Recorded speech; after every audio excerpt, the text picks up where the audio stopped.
Good morning, good afternoon, good evening, wherever you are at. This is Dr. Diane Sanchez, and we're going to discuss human resources management, risk management, and workers' protection.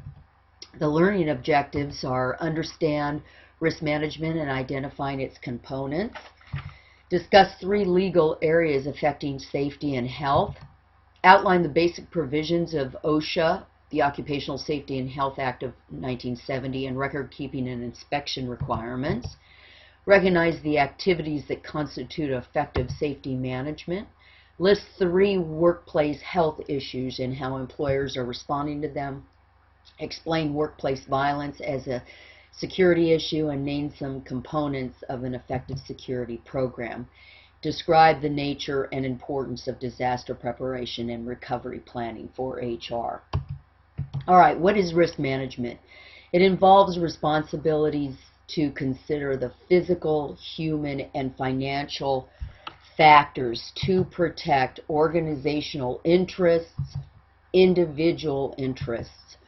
Now, these are the risk management concerns, and it's a lot, as you can see: preventing accidents and health problems at work, planning for terrorist attack, protecting against workplace violence, ensuring your HR data is secure, anticipating global disease outbreaks, and preparing for natural disasters. And we have had those, many of them of late.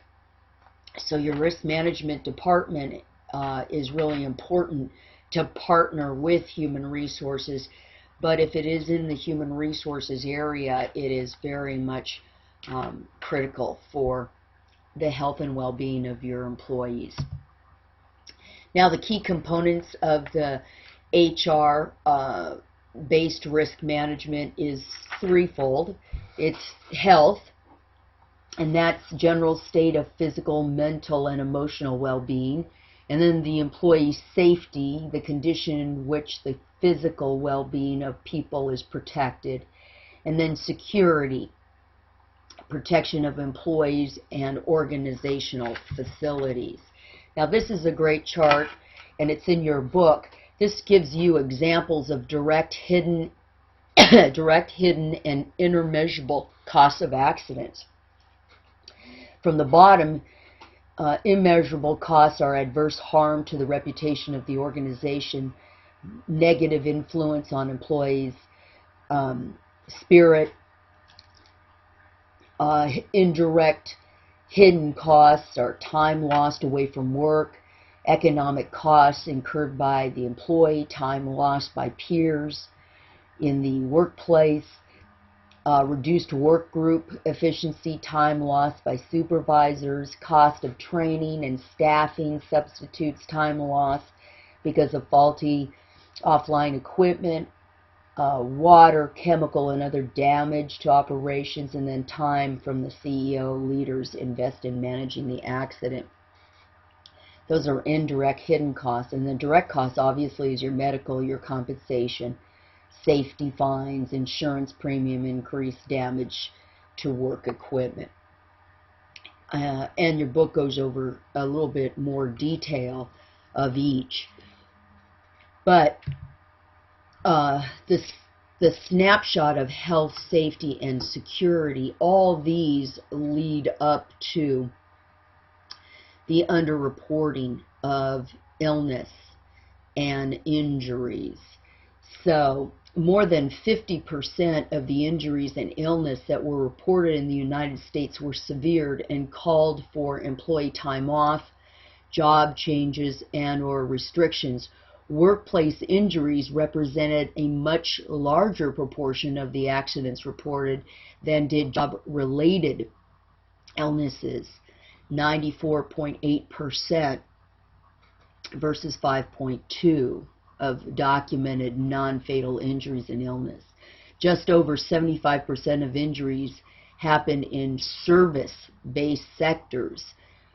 That's a huge amount, while 36% of work-related illness occurred in goods-producing sectors and just 30% in manufacturing. So these can all lead to some real issues in illness and injuries. Lack of procedural knowledge, safety policies that provide a reason not to report cases, belief that the company won't get inspected, concerns about workers' comp claims, loss of business because of illness and injury. So, domestic trends in health and safety. We've got many employees who work in low-wage jobs with higher risk factors, and you can see by the percentages of service. Most low wages are in the service industry, and also, training is necessary. Many employees are bilingual and may have a difficult time understanding English. That's another key concern. Self-employed workers have a higher accident rates than those who work for others. They're more vulnerable to illness, injuries, and death. Now, global trends in health, safety, and security can be kind of scary, as we all know. First of all, there's international emergency health services, international security and terrorism, and kidnapping. The international emergency health services are with more and more expatriates working internationally, especially in some less developed countries. Significant health and safety issues may exist. So you should consider a provision of emergency evacuation services for, taking care of an expatriate who may sustain injuries in a car accident, let's say in a particular country, or their family. International terrorism and security. As more U.S. firms operate internationally, the threat of terrorism actions against the firms and their employees increases. So you probably need to have procedures that the expatriate knows and employees know what to do in those kinds of issues. Many international firms screen employees as they enter the work site and use metal detectors to scan packages and so forth and so on. And then, unfortunately, kidnapping, murder, home invasions, robberies, carjackings happen relatively frequently in some areas, such as in Mexico City. In many countries throughout the world, U.S. citizens are especially vulnerable to extortion, kidnapping, bombing, physical harassment, and other terrorist activities. So a lot of firms have kidnap and ransom insurance just in case. Legal requirements for safety and health. You've got workers' comp, Americans with disabilities, and safety issues and child labor laws. And we'll go over these. Workers' comp laws. Now, some of you may have very strict provisions in certain states, and I always go to California, Massachusetts, Illinois. Require payments be made to an employee for time away from work because of an injury, payments to cover medical bills, retraining if a new job is required as a result of the incident. And then you have Americans with disability. By the way, let's go back to workers' comp.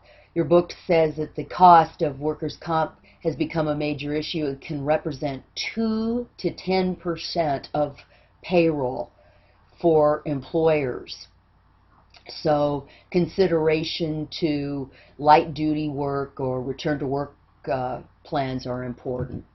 Americans with disabilities and safety issues, employers try to return injured workers to work to reduce workers' compensation.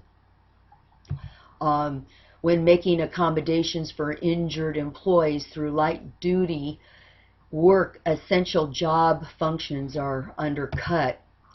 And so you've really got to be concerned and careful about that. HR professionals understand the ADA guidelines as they affect physical disabilities.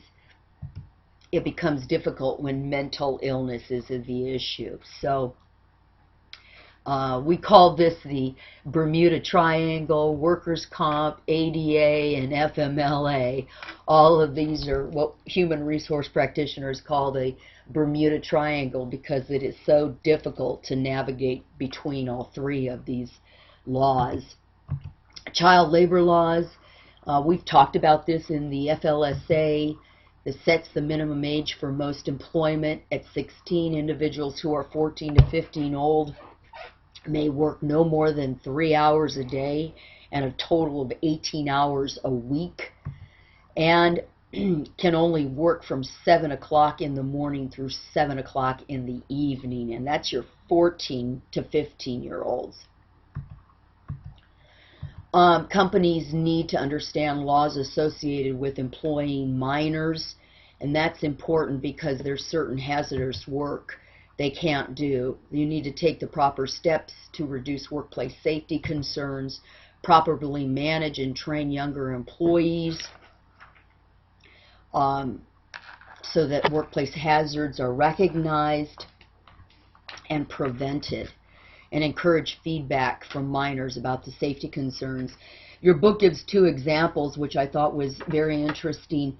At a fast food restaurant specializing in roast beef sandwiches, a teenage worker operated a meat slicer, which is a hazard covered by FLSA.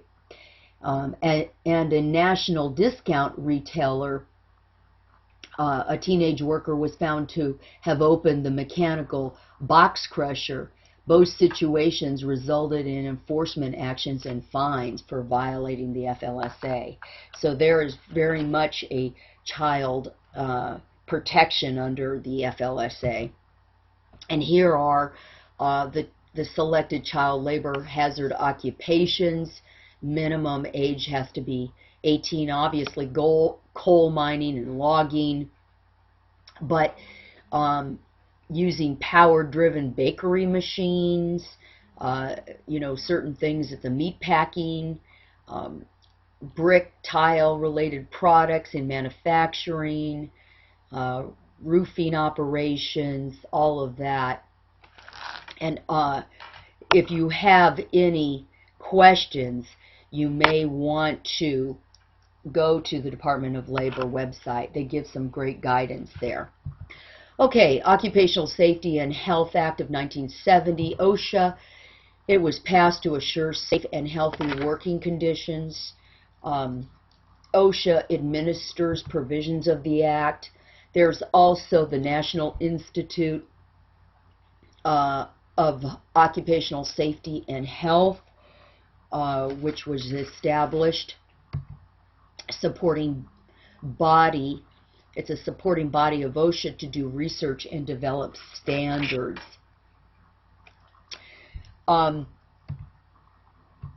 OSHA enforcement standards regulate equipment and working environment, key to employer responsibility to comply with the OSHA.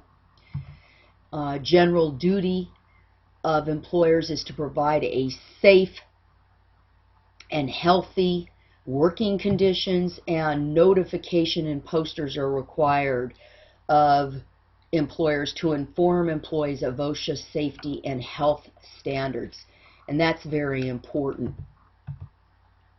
Now, OSHA enforcement standards really cover 4 areas: hazard communication, bloodborne pathogens, personal protective equipment, and pandemic guidelines. And let me go over each of them. OSHA, for hazard communication, OSHA has standard process safety management standards that focus on hazardous chemicals. So as part of the education, it requires manufacturers, importers, distributors, and users of hazardous chemicals to evaluate, classify, and label those standards. So the information is contained on a material safety data sheet. We call them MSDS sheets, and workers should be trained in how to access those information sheets. So it's important that if you're working around certain things with hazardous materials, that you're educating them. And OSHA has also established lockout, tagout regulations, which it's regulations that firms must provide mechanics and trades people with locks and tags to use to make the equipment inoperative. All right, bloodborne pathogens. OSHA has issued a standard regarding exposure to hepatitis B virus, HBV they call it, and then HIV and other bloodborne pathogens. This regulation really does protect employees who are regularly exposed to blood and other such substances. And however, all employers, even though the greatest risk is at the hospitals, all employers are covered by OSHA regulations and must comply in the workplace, especially where there's cuts and abrasions that are common, and that would be probably in food service. It requires employers to really discuss the risks and have written controls and a response plan. So personal protective equipment, most of our facilities have this. One of the goals is to make sure that there's standards that requires employers to analyze job hazards, provide adequate PPE, we call it, and to train our employees. And as we talked in one chapter, there has been a recent Supreme Court ruling that says employees should be paid for proper taking off and putting on protective equipment. And then, of course, there's the pandemic guidelines. And this is to help employees and employers to prepare for a pandemic disease. And most of us know about the recent Ebola, especially here in Texas. And so a lot was happening under those guidelines with OSHA. All right, ergonomics and OSHA. Ergonomics is the study and design of the work environment to address physical demands placed on individuals. And usually it's injuries due to repetitive stress and repetitive motion. Most of us are aware of carpal tunnel. That is an injury that is common with people who use their hands through repetitive motion, either typing or musical instruments, cutting or sewing. But the cumulative trauma disorders are muscle and skeletal injuries that occurs when workers repetitively use the same muscles to perform the task, and that might be back issues.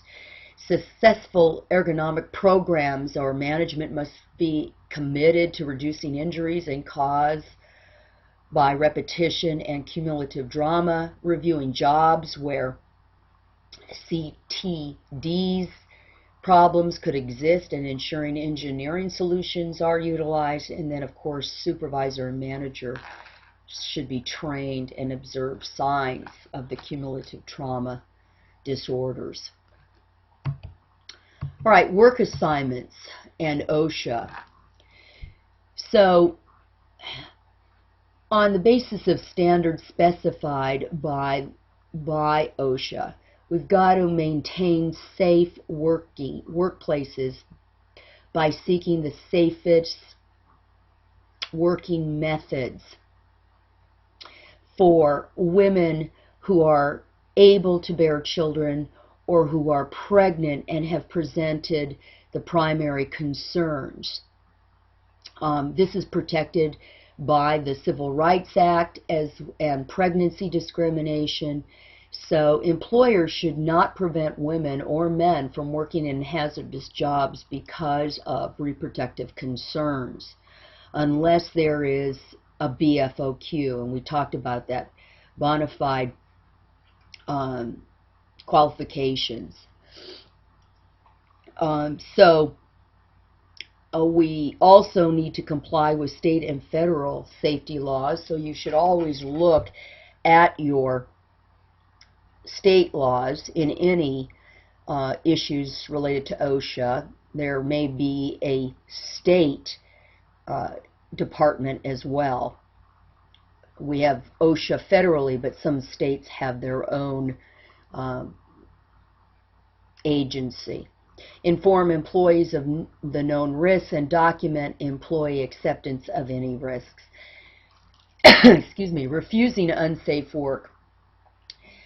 Some employees have refused work because they found it unsafe, or they considered it unsafe, and it has been found to be justified by the courts. And the employee's fear is objectively reasonable. These are the reasons they can refuse the work. The employee has tried to have the dangerous condition corrected. Using normal procedures to solve the problem has not worked. All right, the types of injuries. This is as it relates to OSHA record-keeping requirements, and we call it the OSHA 300 log. That it hasn't been named in your book, but you've got to track injury and illness. Fatalities at the workplace are caused by work-related actions, and there's also very strict guidelines about reporting in a death. I believe it's within 7 hours or 8 hours. You have to report it to OSHA and potentially your state, but you've got to check to see what your state laws are and OSHA. Then lost time and disability injuries. Jobs-related injuries or disabling occurrences that cause an employee to miss regularly scheduled work on the day following an accident. Medical care, injuries that require treatment by a physician but do not cause an employee to miss a regularly scheduled work turn. And then minor injuries. That's usually first aid and doesn't cause the employee to miss work regularly. All these have to be reported on your OSHA 300 log. This is a terrific chart on the guide of recordability of cases under the OSHA. And it's interesting to look at the pattern of what you have to report and what has to be recorded. So your book does say that medical treatment other than first aid needs to be recorded. I have always included first aid on my OSHA reports. I'm one of those cautious people to make sure I've recorded everything. OSHA inspections. If you ever get an OSHA inspection, it's really important prior to that you train your receptionist on what to do. The officers will conduct an on-the-spot inspection. How do you deal with it is ask for the inspector's credentials, open a conference room with the compliance officer. He's going to review your safety records, and then he or she may request an on-the-spot inspection. And that inspector has the right to go into your facility. They can give you citations and violations for imminent danger, reasonable certainty that a condition will cause death or serious physical harm if not corrected.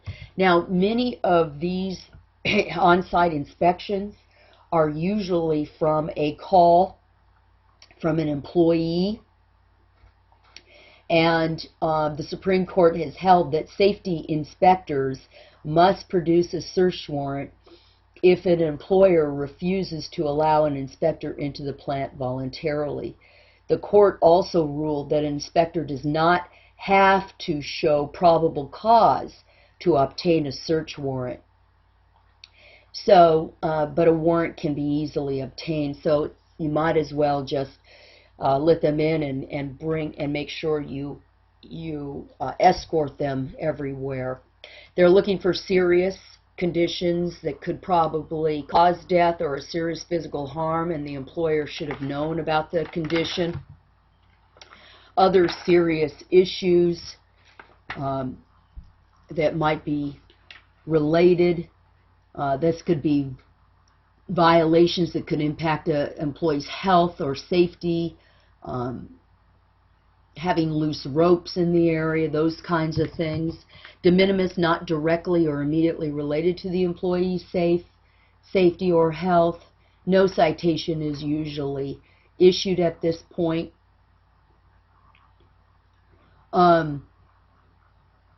Willful and repeated citations issued for employers that have been previously cited for violations.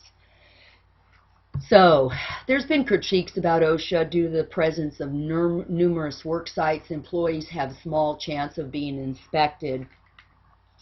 I have not found this. I think OSHA does a diligent job, especially if they get calls from several employees. And then insufficient provision of inspectors. There has been a lack of hiring inspectors, although of late they have. And then, of course, the complexity of complying with OSHA standards is very, very, very tough. If you've got a risk management department, that's terrific. And then costs associated with the penalties. They can be pretty steep. All right, now what is the HR's responsibility and the operating manager's responsibility as it relates to health, safety, and security issues? HR coordinates health and safety programs, develops the safety reporting system, provides accident investigation expertise, provides technical expertise on accident prevention, develop restricted access procedures and employee identification, assists with disaster and recovery planning. I suggest to all HR practitioners that I mentor is that they get on some safety committee or they go through all the training necessary so that they know what to do in case of a crisis, and be part of those inspections, those accident investigations, because that'll really teach you what OSHA is looking for. And then the operating managers, you monitor the health and safety of the employees daily, coach employees to be safe and conscientious, investigate accidents, monitor workplace for security problems, communicate with employees to identify potential difficulty, and implement disaster and recovery. All right, safety management. Let's jump to safety management and an effective safety management policies and procedures. First of all, you've got to have organizational commitment, definitely, to safety, and I know many companies are. Policies and procedures and record keeping, training and communication, that's a big one. Safety committees. You just have to be careful that it doesn't violate the National Labor Relations Act or the Wagner Act, and that was in Chapter 16, where you could potentially have safety committees that are a dominant labor organization. And then, of course, investigations, inspections, and evaluations. So this is a great chart on the phases of an accident investigation. You review the scene, you interview witnesses, analyze and determine the causes, prepare a report, and identify recommendations. So when you are developing an approach to effective safety management, there's three really approaches you can use, or you can use a combination of all. But an organizational approach is designing safe jobs, developing, implementing safety policies, using safety committees, coordinating accidents, investigations, and creating a safety culture. And then engineering approach is designing work settings and equipment, evaluating using equipment, applying ergonomic principles, implementing safety procedures in the workplace. And then, of course, the individual approach, reinforcing safety motivation and attitudes, providing employee safety training, rewarding safety through incentive programs, discussing safety in meetings and work site. So, I mean, it's best to have all three of these. I've found that in smaller companies, it's just the organizational approach. So it really is the larger companies that really have a very good organizational engineering and individual approach to the safety management. Safety efforts, measuring safety efforts, that's important because we should always be measuring everything we do in human resources. There's accident and injury statistics, there's workers' comp, cost per injury and illness, percentage of illness and injuries by department, shift, and jobs, and then an incident rate and benchmark comparisons. Now let's jump to employee health. Substance abuse, the use of illicit substances or misuse of controlled substances, alcohol, and other drugs. And HR professionals must get involved in substance abuse cases by preparing supervisor personnel to implement progressive penalty scales that give substance abuse a chance to seek assistance, encourage managers to confront the problems on drugs or alcohol, preventing supervisors from diagnosing problems and providing counseling, choose the right EAP and monitor the quality of the support. This is terrific. These are the common signs of substance abuse, and when I do manager training, I talk about this particularly. Obviously with physical, it can be fatigue, slurred speech, flushed cheeks, difficulty walking, psychological depression, emotional instability, insecurity, behavioral inconsistency, missed deadlines, so on and so forth, and interactional irritability, overreacting, bullying. This is a great chart to talk to your managers about substance abuse. Guidelines when managing drug testing in the workplace. You should always be aware of current laws and your state laws and talk to union leaders and appropriate government contacts. Use certified labs to conduct and evaluate the tests. You've got to tell them what kind of test do you want, the 5-panel, do you want a 7-panel drug test, do you want it, there's different panels. Create a program that ensures confidentiality and identify one individual to receive lab results. That's usually the HR person, so that they can maintain the confidentiality. And let employees know about the drug testing programs 30, 60 days before implementation if you're going to be doing it. But most employers have this anyway. Follow up on the initial positive result with a confirmatory test. Most of the time, a medical review officer has to look at the positive test again and make sure it's confirmed. All right, what to avoid: inconsistencies in implementation of drug testing policies, sharing lab results with individuals other than those who are required to know about the test, making personnel decisions on the basis of initial test results, and that's what I talk about. Make sure your MRO, medical review officer, has confirmed it. Guidelines when managing the drug testing in the workplace. You've got to focus on efforts on drug abuse while ignoring alcoholic-related problems. Addressing drug and alcohol-related problems without a witness. Letting impaired individuals drive themselves to their place of residence. You definitely don't want to do that.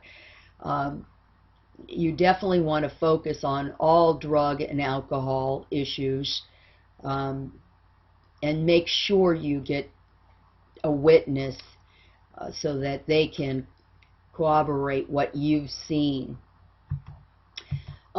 Employee health, handling substance abuse cases. This has been a real challenge of late. ADA, the Americans with Disabilities Act, does not protect current users of illegal drugs. But, as you know, we have had medical marijuana, and I'll talk about that later. But addictions to legal drugs is considered a disability. So, you know, addictions to Xanax and to those kinds, sleeping drugs, those are considered a disability. So you've got to make sure that you understand and use the first choice option. So what's the first choice option? And by the way, it's been legally endorsed. So it's the procedure a supervisor or a manager confronts the employee privately about unsatisfactory work-related behavior. Then, in keeping with the disciplinary system, the employee is offered a choice between help and discipline. Treatment options and consequences of further unsatisfactory performance are clearly discussed, including what the employer will do. Confidentiality and follow-up are important when employers use the firm choice option. And it's usually sometimes called the last chance agreement when it has to do with substance abuse. All right, use of marijuana. Now this is interesting because medical marijuana has been passed and ability to use in states like Alaska, California, Colorado, Hawaii, Michigan, Washington, so on and so forth. Also, Colorado and I believe Oregon has made marijuana legal, and so in those states you've got to see, and what case law has proven is it really substance abuse? And this is really, I think, going to be tested in the courts. If you have a zero tolerance policy,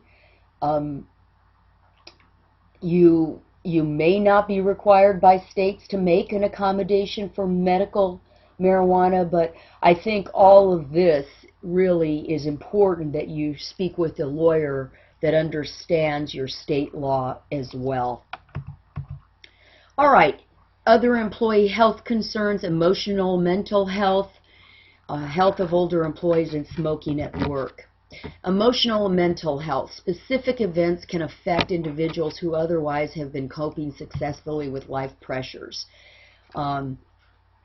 Affected employees can be referred to outside resources through the Employee Assistance Program. You know, many individuals face work, family, personal life pressures, difficulty in handling demands, depression.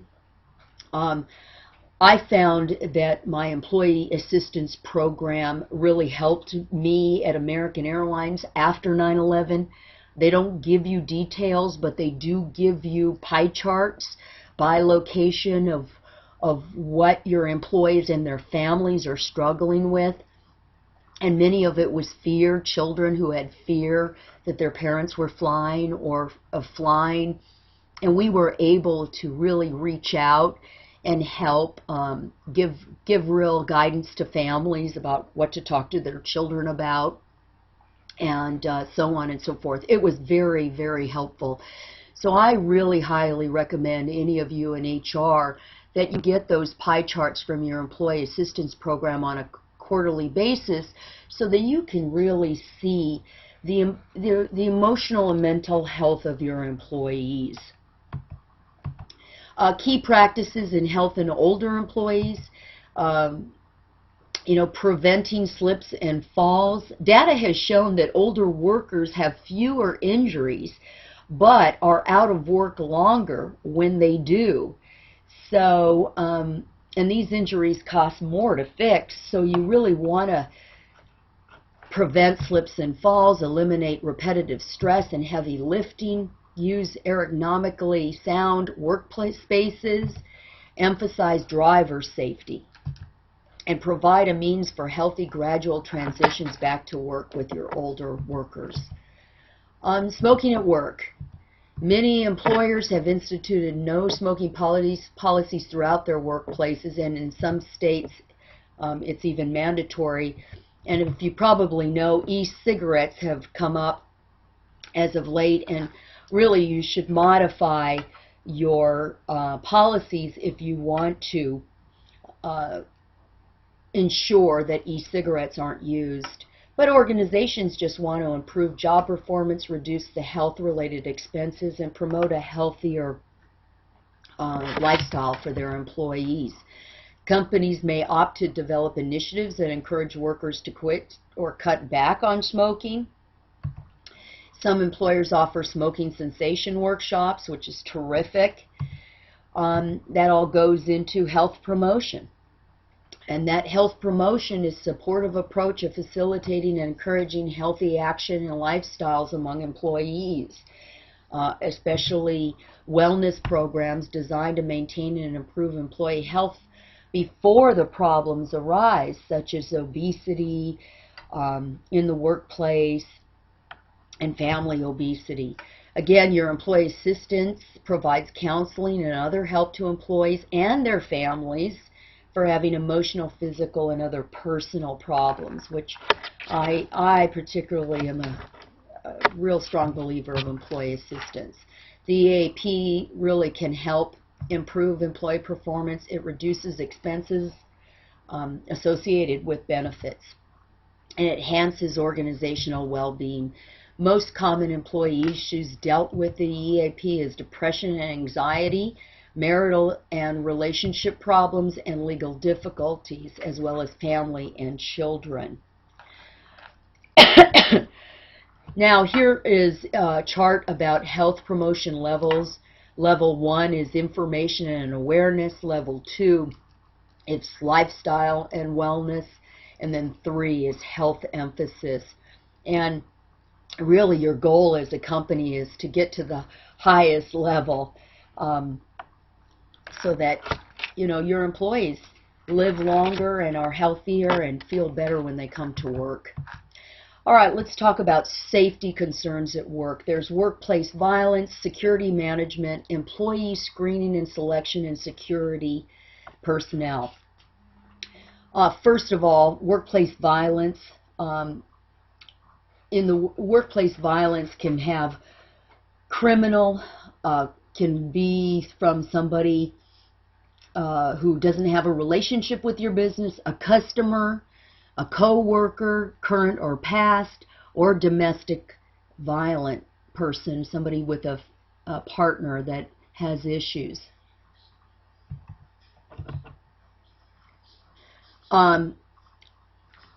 Workplace violence, warning signs is in your book, and of course work incivility and bullying. That's really a big deal right now. So let's talk about workplace violence. There's warning signs and characteristics of potentially a violent person at work that should be recognized by employees. Workplace incivility and bullying. Interesting, your book mentions research exploring a random sample of 45 bullying cases that were heard in the U.S. courts found that almost 20% of situations contained violence were often precipitated by a manager, and that public organizations experienced a majority of problems. Just over 1/3 of the organizations have crafted an anti-bullying policy, and states, Puerto Rico just passed a bullying law, and so did one other state. So I think you're going to see more and more of that. Rude behavior by ill-mannered coworkers or bosses makes the target of incivility feel annoyed, frustrated, and offended. Violence that begins at home with the family and friends can overspill into the workplace, and that's domestic violence. One survey determined that 21% of workers claimed that they had suffered from domestic abuse, and well over half that were violence adversely impacted them on the job. Another study found that approximately 10% of surveyed employees claim that they were currently dealing with domestic issues and violence, with 19% of them claiming that the abuse was taking place at the job. So it can disrupt the workplace, create a negative work environment for all parties. Dealing with workplace violence, you should develop policies and practices and try to prevent it and respond to it. And organizations can have a violence response team and respond to violence more efficiently. And I highly recommend that.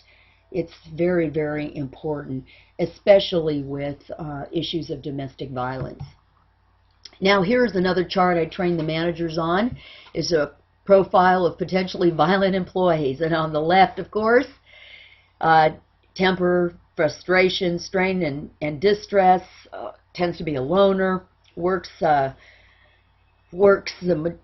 a sole majority activity, history of aggression, holds grudges, stalks other employees, and the negative behavior can be verbal threats, blaming others, conflict with others, intimidation, behavior change, upset over minor injustices, bullying, and then counterproductive actions.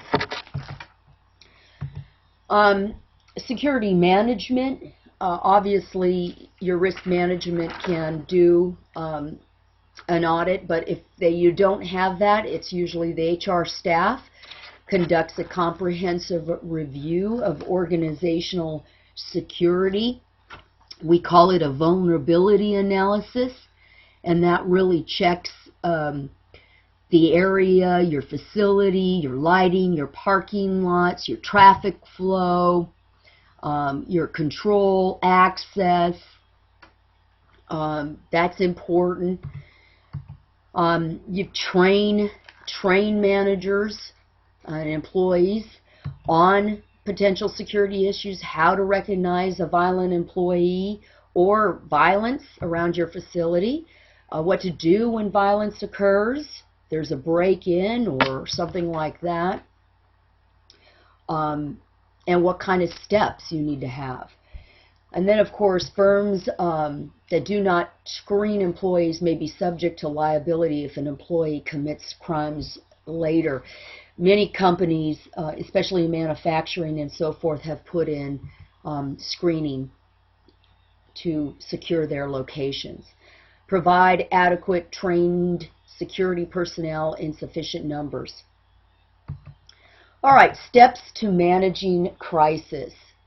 These are the 2 steps. You've got the pre-crisis phase. Managers should identify how crisis can be avoided through proper preparation, risk assessment, and then craft a plan that enables the firm to adequately identify and respond to a crisis.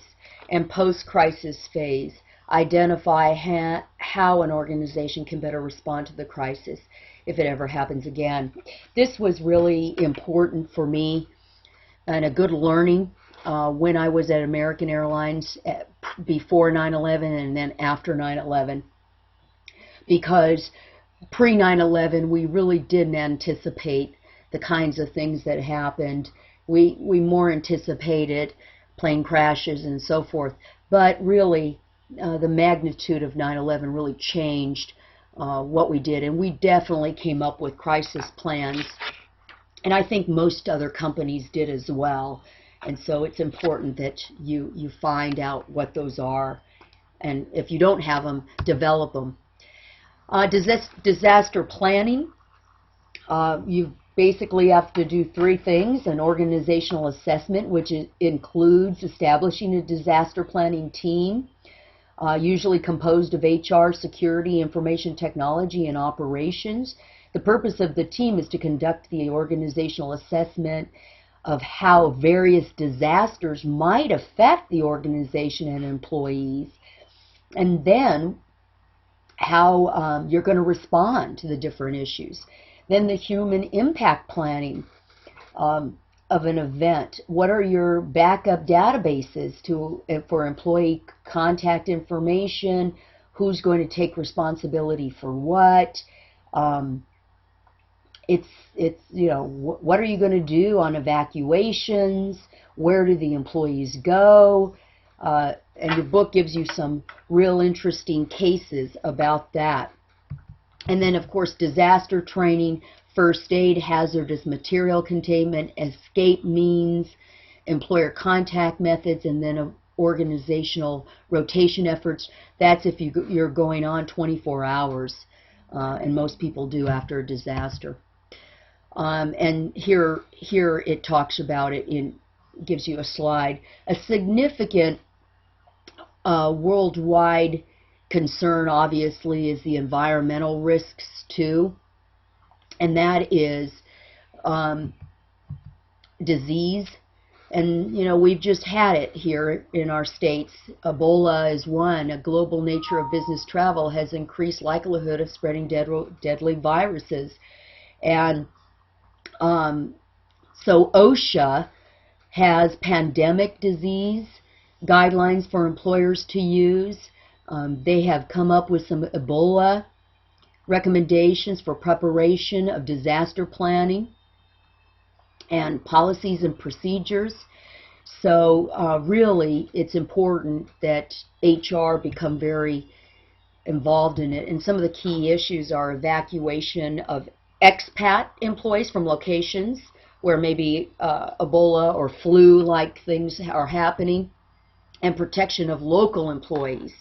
This is talking about the flu, but I'm talking about more serious issues and deadly things like we've had of late. Well, thank you for attending this webinar. I hope you have found it helpful. Again, if you have any questions, please post them or send me an email. I would greatly appreciate it. Thanks for attending.